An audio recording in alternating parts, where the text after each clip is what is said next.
সবচেয়ে বেশি প্রচারণা হচ্ছে, সেটা সোশ্যাল মিডিয়াতে সবচেয়ে বেশি, যে বিএনপি আগে নির্বাচন চায় তারপরে সংস্কার চায়, অথবা সংস্কার চায় না নির্বাচন চায়, হুইচ ইজ এ ব্ল্যাটান্ট লাই। আমি আপনাদের সামনে খুব পরিষ্কার করে বলছি যে এটা একটা ভ্রান্ত ধারণা সৃষ্টি করা হচ্ছে জনগণের মধ্যে।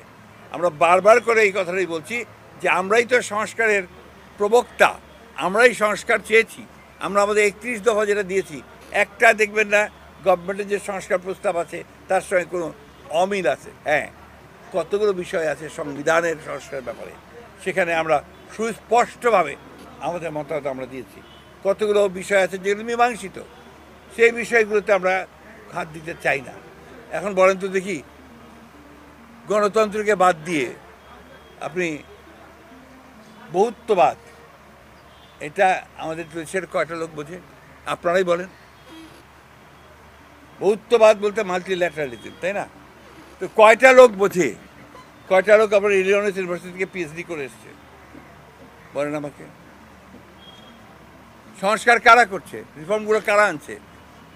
What connections they have got with the people? এই দেশের জনগণের সঙ্গে সম্পর্ক কাদের? রাজনৈতিক দলগুলো, তাই না? সেটা আপনি জামাত হোক, বিএনপি হোক, আওয়ামী লীগ হোক, জাতীয় পার্টি হোক, জাকের পার্টি হোক, আপনার ওই সিপিসি হোক, নতুন ছাত্র সংগঠনতে তারাই হোক, তাদের সম্পর্ক জনগণের সঙ্গে। আর যারা এসছেন সংস্কারে, খুব জ্ঞানী মানুষ, পণ্ডিত লোক, বিশাল বিশাল ইউনিভার্সিটি থেকে ডিগ্রি করে এসছেন, তারা দিচ্ছে, তাদেরকে আমরা শ্রদ্ধাও করি, সম্মানও করি। কিন্তু তারা যদি জনগণের বাইরে গিয়ে কিছু করেন, সরি টু সে, আমরা সেটাকে সমর্থন করতে পারবো না। জনগণ যেটা চাইবে আমরা সেটাই সমর্থন করব।